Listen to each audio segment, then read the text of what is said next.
For the nth time, there is no point in saying sorry and all that kind of stuff. So we will basically start where we had left off the previous time. We had left off at this idea of objectivity when we were basically discussing positivism and we were looking at the logic behind the separation of what should I say? The separation of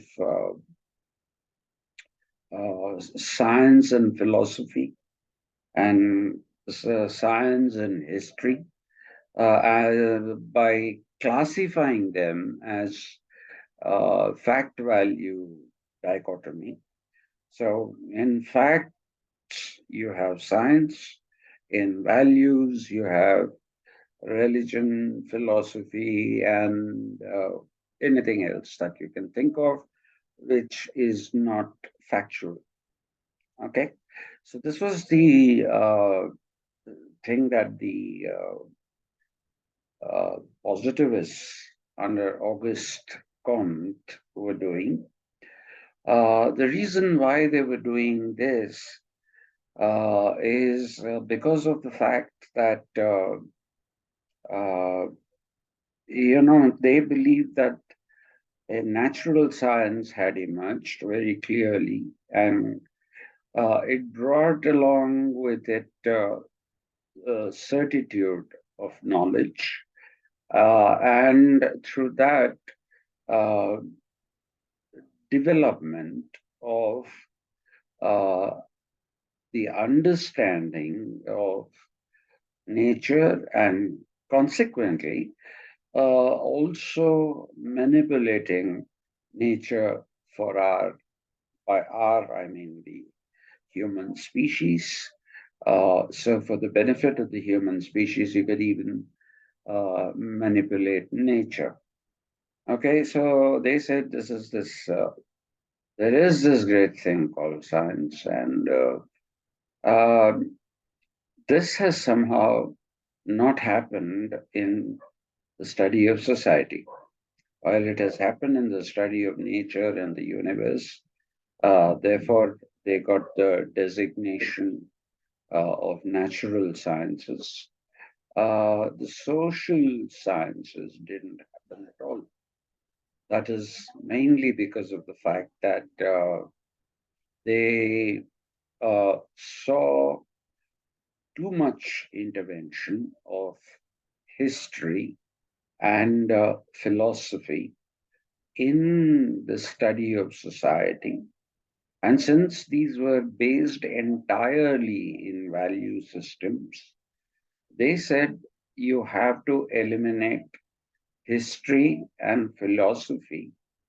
Religion can be seen as a subtype of philosophy. And so they said you have to eliminate these things, and only then will we have certain knowledge, definite knowledge of things like we do in the case of what they called um, the natural sciences. So they were looking at the recreation of the spirit and the results of the natural sciences by creating a scientific study of society, which they designated social sciences. Okay, now I had, if you remember, it's been a bit of a while. I had told you that if you look at the Greeks did not make a separation between science and philosophy. Okay, for them, science and philosophy were used interchangeably. Neither did they make this distinction between facts and values. So, this you have to understand, this kind of a division, uh, probably is something that started in the modern age, when the modern age began sometime in the 16th century. These kind of things, they hadn't yet fructified into uh, proper divisions. But by the 19th century, by the time that Comte and the positivists came into being, that was the time when you see that this division has become pretty clear. Now, what is it that we've been saying? Science, philosophy, history, and we've been talking about facts and values, but ultimately all these things have to move into some domain which tells us what it is that the social sciences are missing and why are they missing. So that is the question that needs to be answered by the positivists. Now, the positivists uh, believed that as long as you had uh, what we call values in the study of anything, they bring in indefiniteness. Why is that so? Okay, I had given an example the last time. I'll give it again, and this time we'll go through it a little quickly. Uh, Now, if you take the case of Machiavelli, uh, Machiavelli believed in ends justify means, which means if you have a goal or two, and if you want to attain these goals, it doesn't matter how you have attained them. The path that you have used for the attainment of goals here is something that Machiavelli is not bothered about. What he's bothered about is the reaching of those goals or the attaining of those goals. That's what he's bothered about. He's not at all bothered about anything else.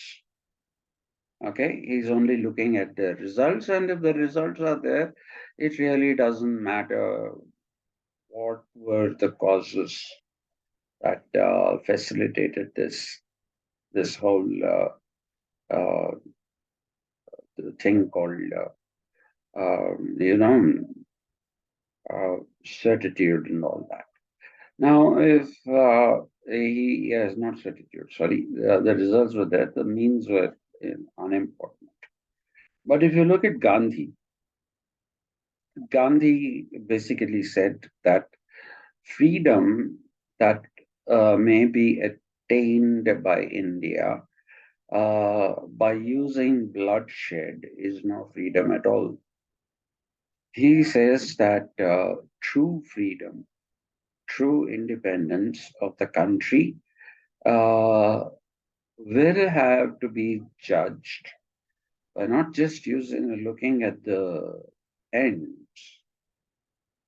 which is the regaining of independence, uh, but you also have to look at the means. So what he was trying to say is that if your means are unethical, okay, if they are unethical, then what it basically means is that the ends are not justifiable. So his famous thing that he kept talking about all the time was if we took recourse to bloodshed, and took uh, India back from the control of the British. He said then there would be no difference between the Indians and the British because the British had used violence and they had used, uh, you know, torture, all of which are ethically not justifiable. So they had used means in order to gain control of colonies, including India, by essentially taking, I'm sorry, ethics out and only looking at the goals that they wanted. Okay. And Gandhi also said, I've given you this example also, when he was talking to some British officers, he said, I like your Christ. Okay. I told you that Jesus Christ had a indirect kind of an influence on Gandhi. In fact, that if you somebody slaps you on one cheek, then show them the other, which is normally attributed to Gandhi, actually is something that came from Jesus Christ on the Sermon on the Mount. That's where he said this, and Tolstoy, who was a pious Christian, was one person who had tremendous influence on Gandhi. And so you find Gandhi saying that he likes Jesus Christ, but he doesn't like Christians. And when they were asked, when he was asked, why don't you like Christians? He said, you have forgotten the teachings of Christ. Uh, this whole thing of making the world your colony, pillaging the natural resources, torturing the populations. All these things are barbaric activities. And you people have forgotten whatever it is that Christ taught you. And he said, the greatest thing about Christ was that at the center of everything, he put ethics. Okay. So he said, there's no way you can judge something as being good or bad without bringing into equation the idea of ethics. So he didn't agree with Machiavelli, but he completely agreed with Jesus Christ. Now, what Comte is trying to do is that he's trying to say that as long as you go into this philosophical discussion about what is what, he said this only causes uh, unnecessary diversions in the pursuit of knowledge for the simple reason that you are wasting your time talking about what is ethical, what is not ethical, and why should something be used, and why should something not be used. And so for him, this is a complete diversion from your purpose on hand. You have to attain something, you have to attain something, not discuss about other things. That's what Auguste Comte says. So Auguste Comte is almost endorsing Machiavelli when he's talking about separation of ethics from other things. Okay, which is what Machiavelli tried to do.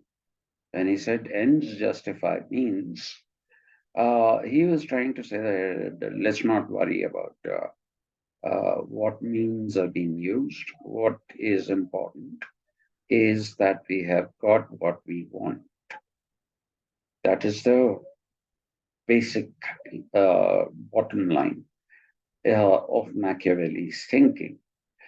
And so Auguste Comte um believed in this kind of thought. And he believed that let's not waste our time talking about these things which are based in values. Rather than that, let us get to facts. And he said the advantages that facts have over values uh, are to be understood in two words. One word is applicable to uh, values, which are completely debatable, and you can go on debating them ad infinitum. So he said, no, this thing is a waste of time. Okay, so he wanted to concentrate on what he said were facts. So, what is the primary difference between facts and values? The primary difference is values are uncertain. So you are never ever likely to reach your goal of creating a body of knowledge which is based in certainty and in decisively correct mode. Okay, so that is never likely to happen if you concentrate on values. But if you concentrate on facts, now facts are there in front of you to see. Okay, so if you kind of uh, look at facts, you can verify the rightness or wrongness of a statement of fact. Okay, I have given you this example. I'll give it to you again. On the 13th of July 2023, at around 6:54 p.m., what who is the Prime Minister of India? The Prime Minister of India is Narendra Modi. Now, this is a fact. You cannot tamper with it. You can't say today Narendra Modi is not the Prime Minister. So, this kind of knowledge is objective. Why is it objective? Now, it is objective because it is concentrating only on the object that you want to understand. And what is the object here that you want to understand? You are trying to understand the Prime Minister. Who's the Prime Minister of India? So, in that pursuit, if you say Narendra Modi, like I said, at certain given time and date is the Prime Minister of India, then you are operating in the domain of facts. Okay? So whether you like Modi or not, he's our Prime Minister. But if you were to ask somebody, give me your opinion of Modi as a person, here you won't get one answer. You get many answers. Somebody may say, oh, we think he's a great leader. He pulled off several diplomatic coups, and he's done this tightrope walking between Russia and America during the Ukraine war, and India, in without losing anything, actually benefited at this particular time. So, right, he's a master tactician, and he knows how to play politics, and he knows how to make India accrue benefits from his kind of politics. Somebody may say this, but if you're a Muslim, and that too from Gujarat, you'd say he's a very bad man. People will talk about the pogrom that lasted in Gujarat for nearly a year in 2001. Okay, Muslims were systematically pursued and killed. Systematically. And there is an argument that says there was the connivance of law and order agencies in this.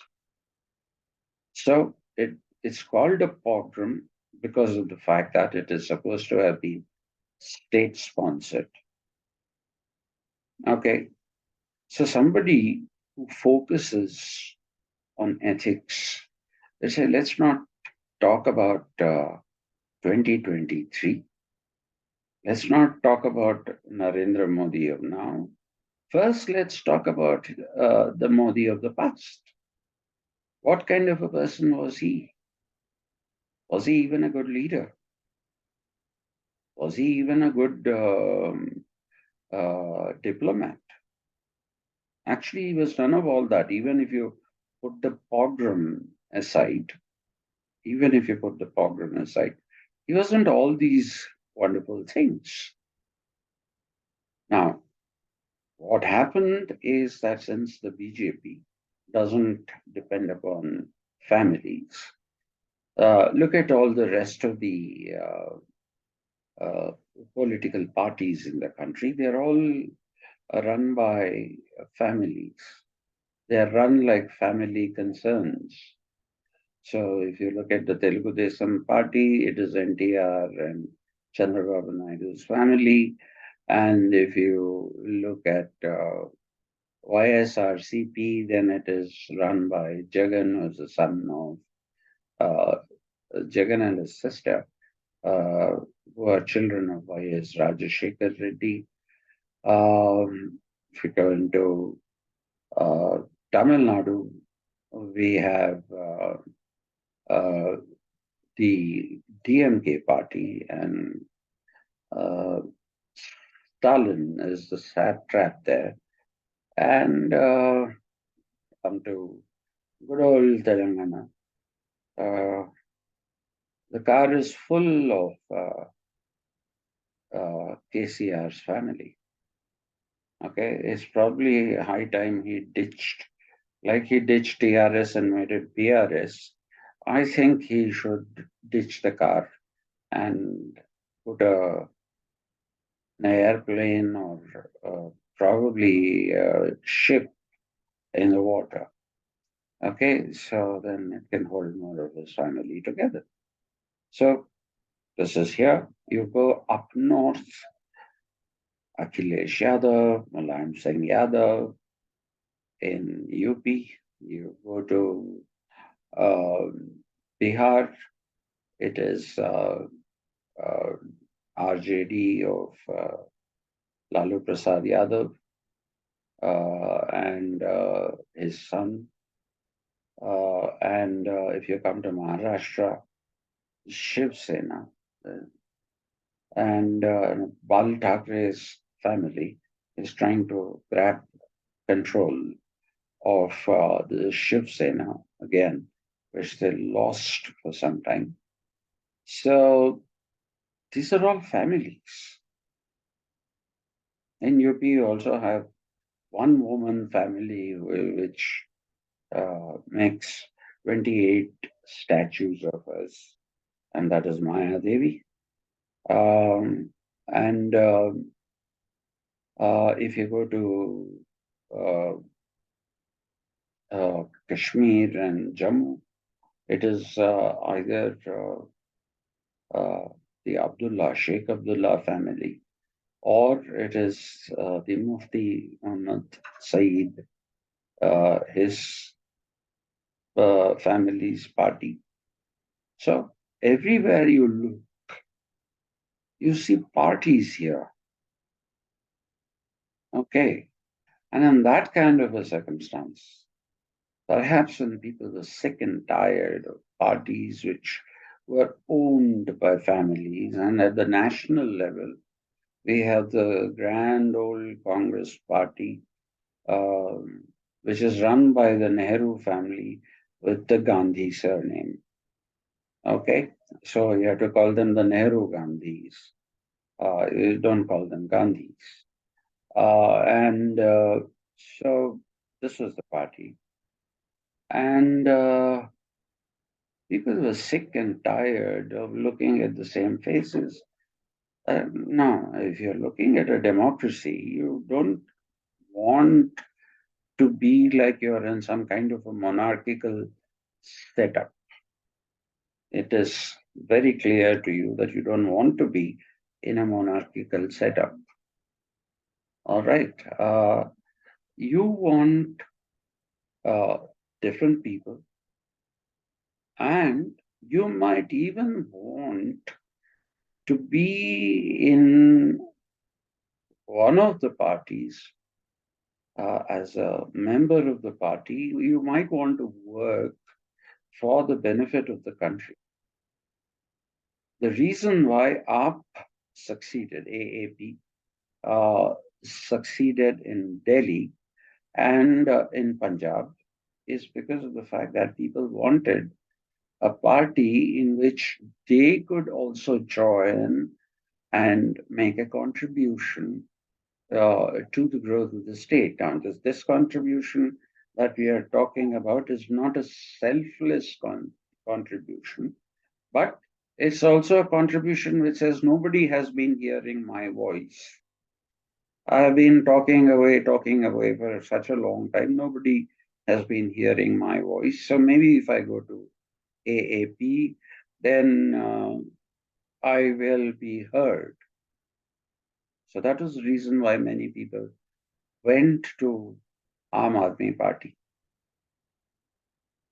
Okay, so that was a very brief thing. Somehow that success could not be, uh, it could not be, you know, uh, replicated in other parts of the country. But that is the kind of ambition that people have. People don't want to be dominated by one caste, one family, one religion. They don't want all these things. In a democracy, they don't want those things. But yet, what you have are these. Now, these are facts. Are people happy with them? People are not happy with them. So, what do they want?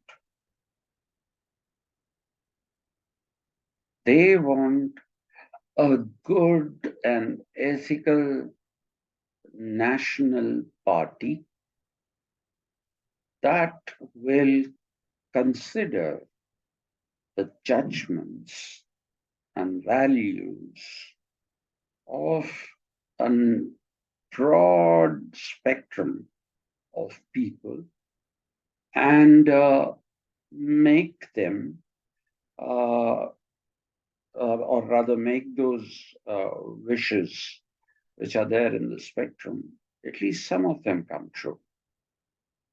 That is how it is in a democracy.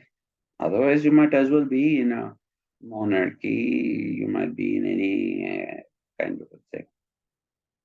Okay, so specifically being in a democracy entails this thing that everybody is somehow heard here or there. So you have Joshua Cohen, who talks about deliberative democracy, but that is something I'll talk to you about later, not now. And so, uh, if you basically look at this, then is it while we have all these facts of so many families running so many territories in India, while we have these facts, what do we do with them? Fact is, Tamil Nadu is now dominated by DMK. So, do we keep quiet and let the DMK continue to do whatever it wants? Or when it comes to the question of Telangana, which is going to go to polls uh, in a few months, do you say it's fine? Let this family rule. There doesn't seem to be any other alternative anyway. So let the BRS rule. It's fine. Is that it? If that is the case, then why do we have this system of voting? Why do people contest these elections? Right? So the fact is that we don't have a democracy. The fact is, in India, we have a perversion of democracy corrupted by the kind of influences that the different sections of dominant society want in that particular state. So, now what is this? Is this a fact? So, let's say it's a fact. People want true representation. They don't want this,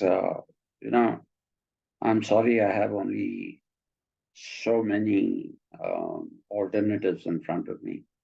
If it isn't X, you'll have to vote for Y, which is the kind of thing that you find in a sham democracy like the United States of America, which is, like I keep insisting always, it is an oligarchy. It is anything but a democracy. Okay. So, if we are basically then saying that these are not democracies, even in the US and in UK, we have a head of the state who's now a king. It was a queen for as long as I could remember. And uh, poor Charles, I thought, would not live to be king, but he lived to be king, and he is king. What kind of a stupid democracy says that we have a king? Okay, which is through succession. So, if you're looking at these, then that is also not a democracy. We still have peerages in the House of Lords where somebody's uh, membership to the House of Lords is determined by his birth.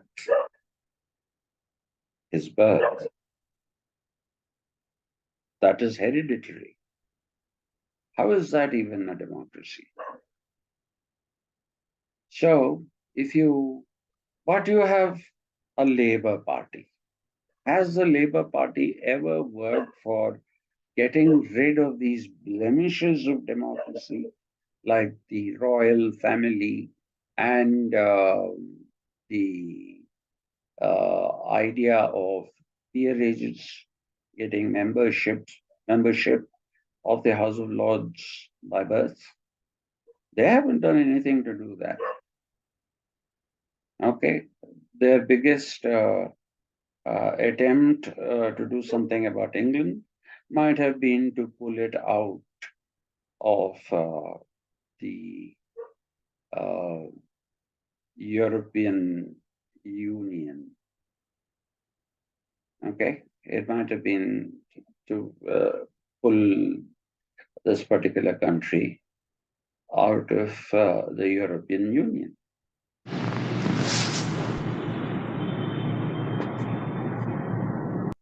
That is happening out there.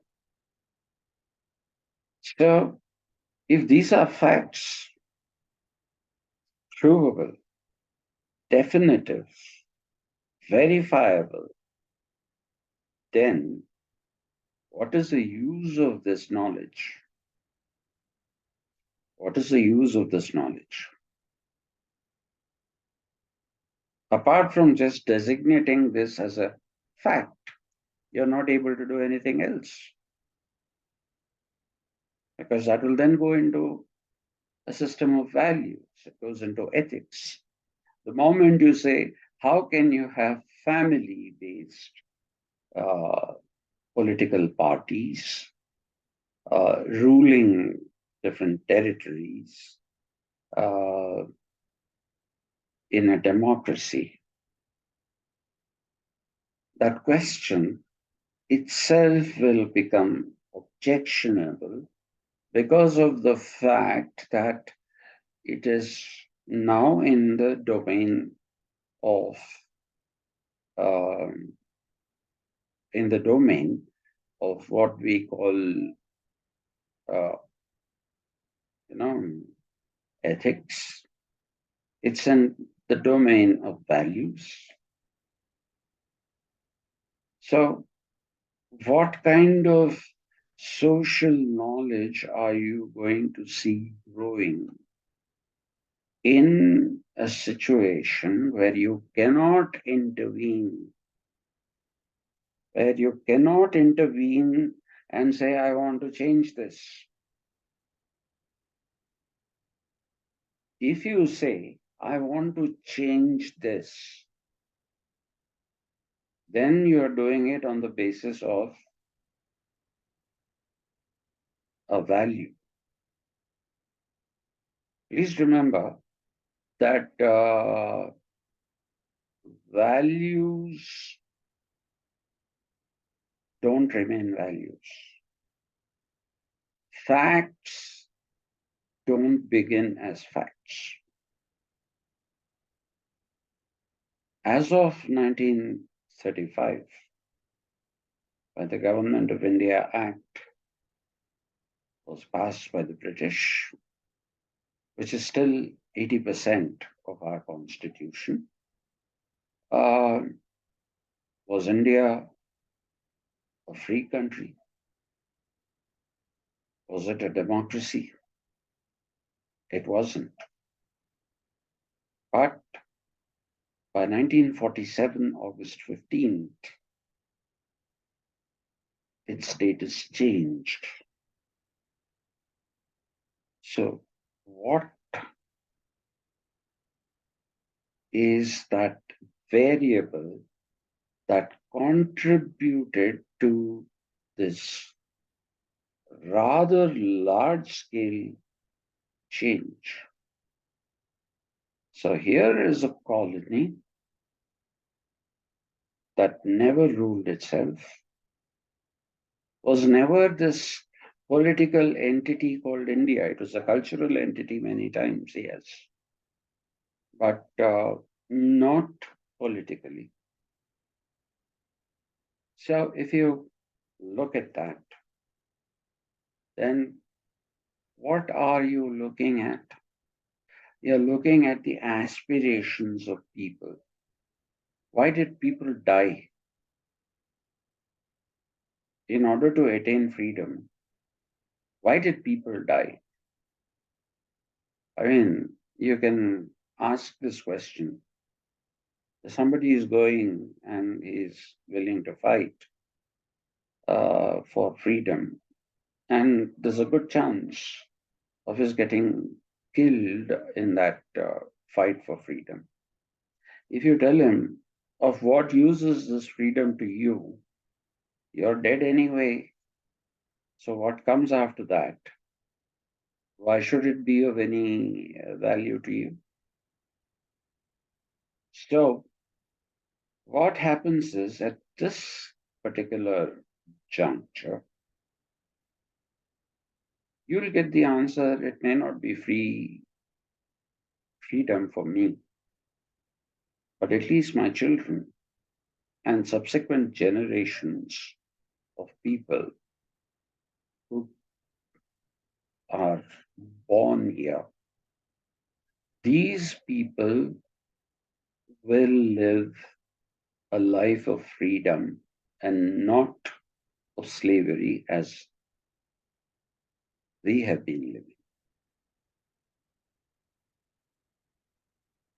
So that's why I tell people, don't ever take this freedom that you have today for granted, because not very long ago, Amrit Utsav and all that, 75 years ago, we were still a colony.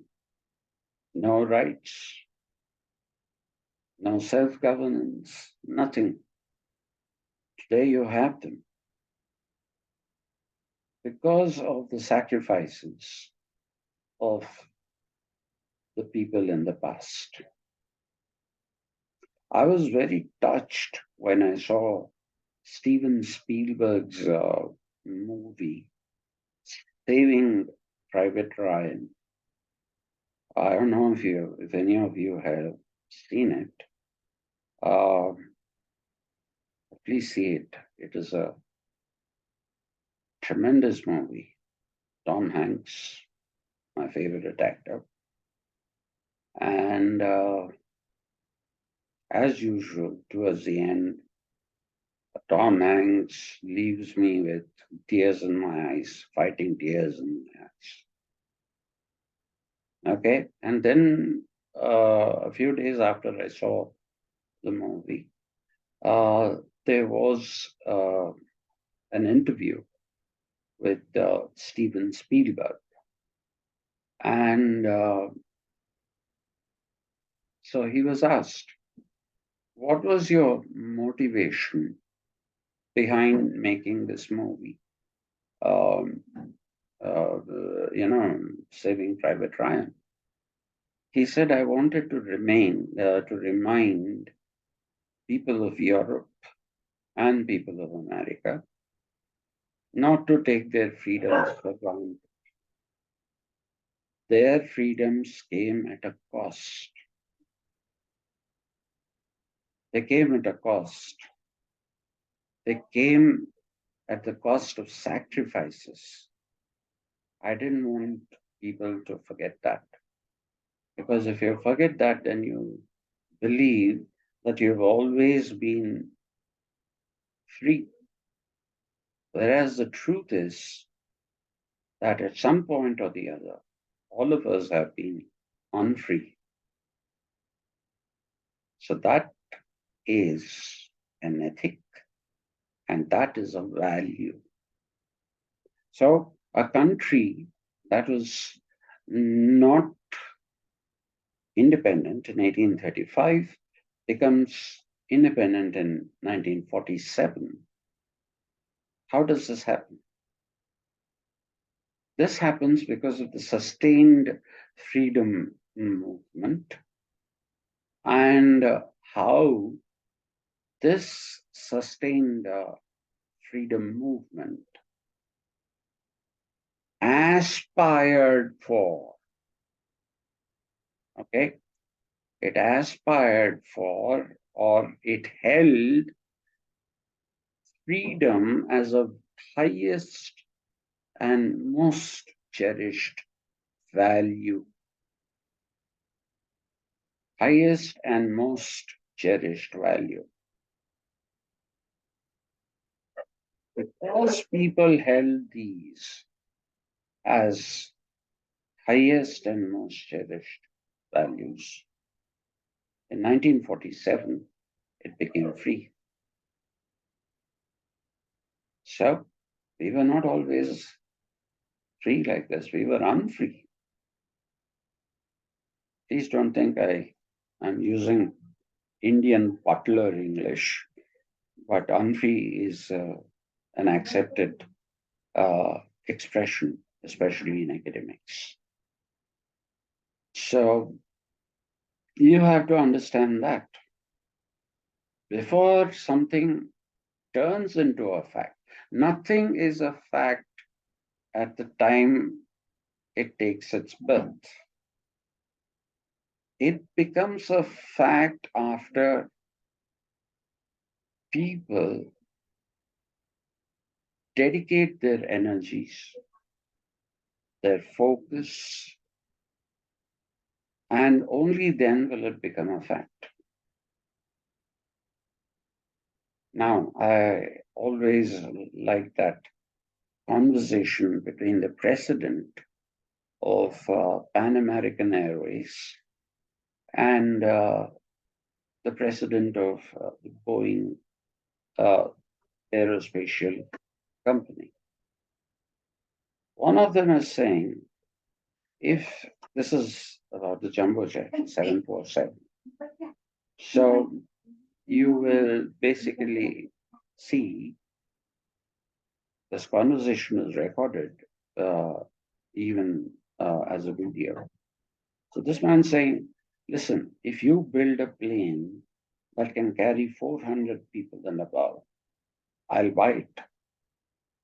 This is what the Pan Am's manager is saying. And the retort of Boeing is, if you guarantee me that you'll buy a certain number of these aircraft, then I'll build it. So you see, there is a desire. This is not a carnal desire.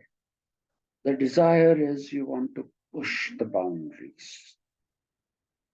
You want to push the boundaries, and in doing so, in pushing the boundaries, what you are actually doing is using your value systems.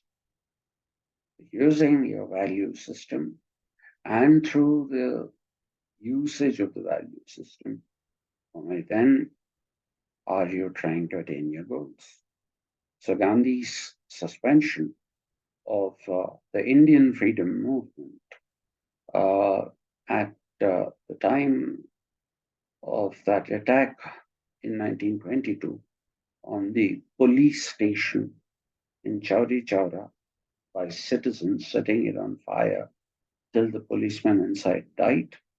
And Gandhi said, no, if this is what Indian freedom is going to be, we shall not have Indian freedom at all. We shall not have Indian freedom at all because we can't have a freedom tainted by the blood,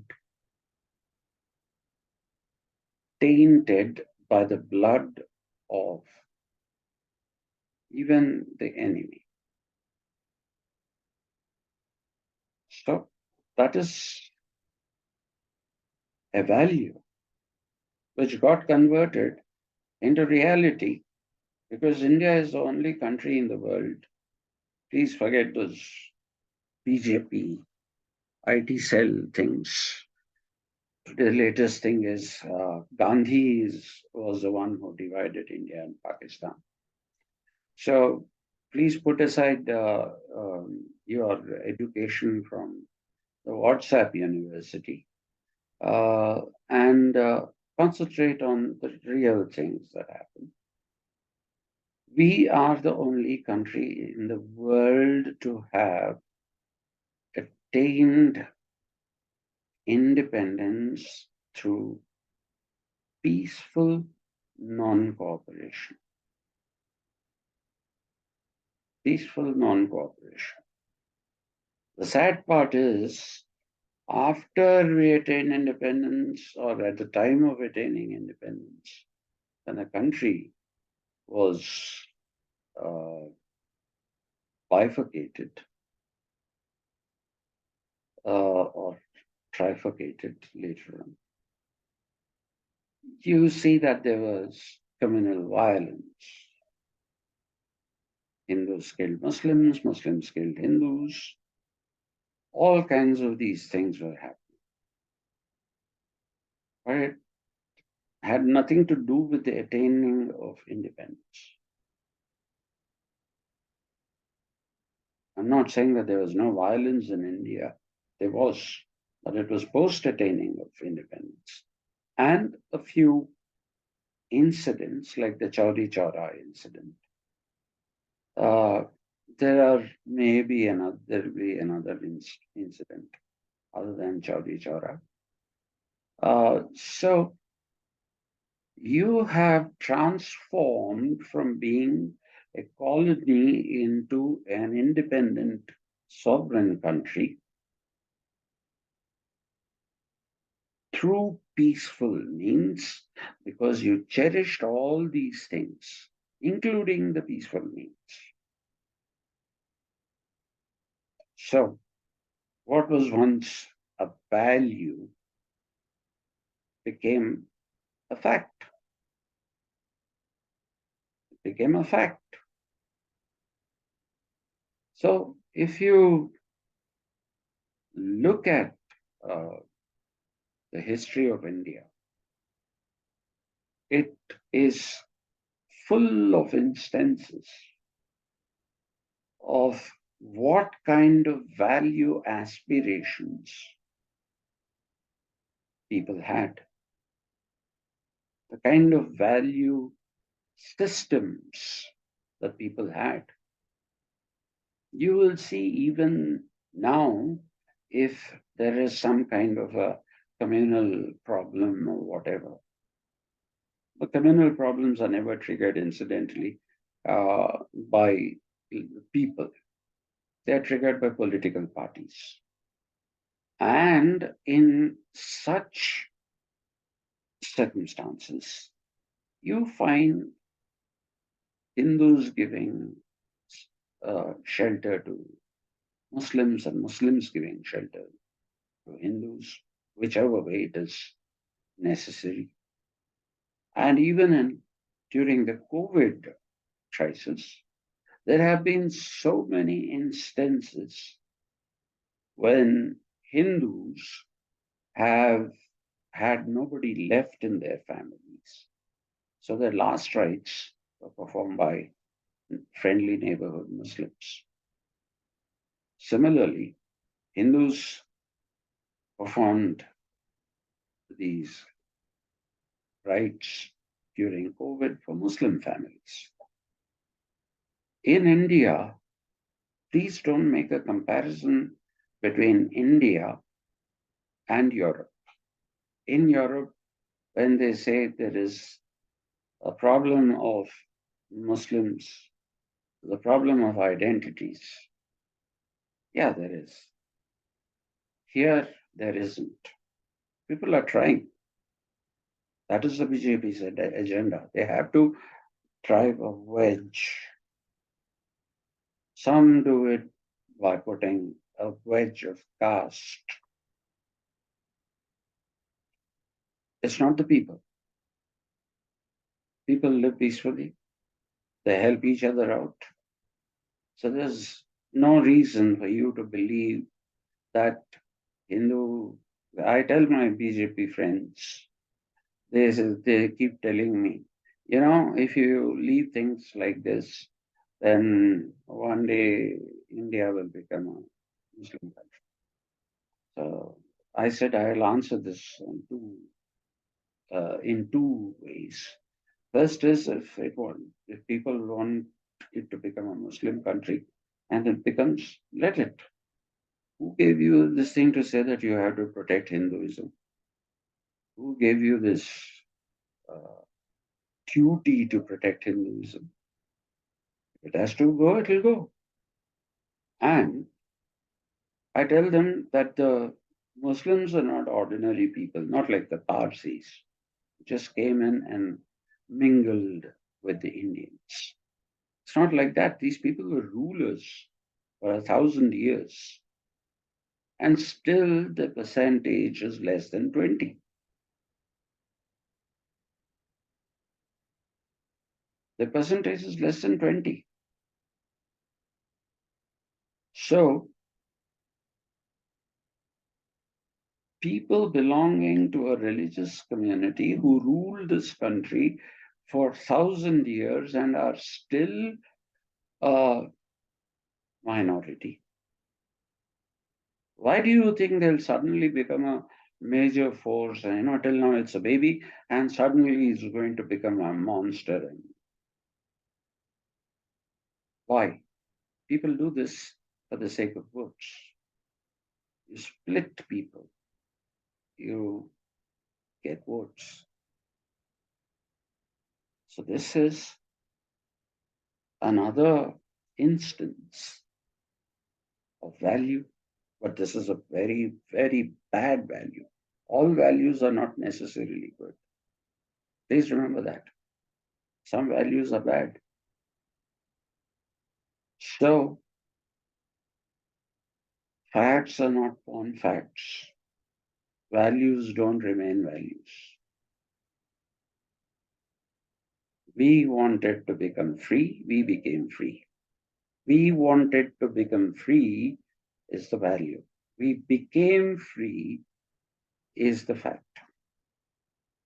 So values transform into facts. And you can cultivate new values by looking at existing facts. If you see that there is too much of division of society on the lines of caste, creed, community, if that is the way it is, somebody wants to change it, there's nothing wrong about it. There's really nothing wrong about it. If somebody says, look at another person as another person, don't look at him as X, Y, Z. Don't, there's no one identity. Is a Muslim just one identity? Is he a Muslim and nothing else? Is a Christian and nothing else? They are something else. They carry various identities. They are husbands, fathers. These are all their identities.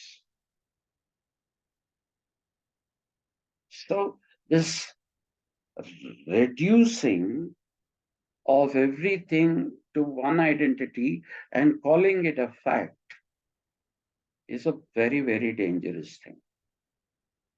And that is the reason why positivism never succeeded. It failed. It failed completely. So when we meet tomorrow,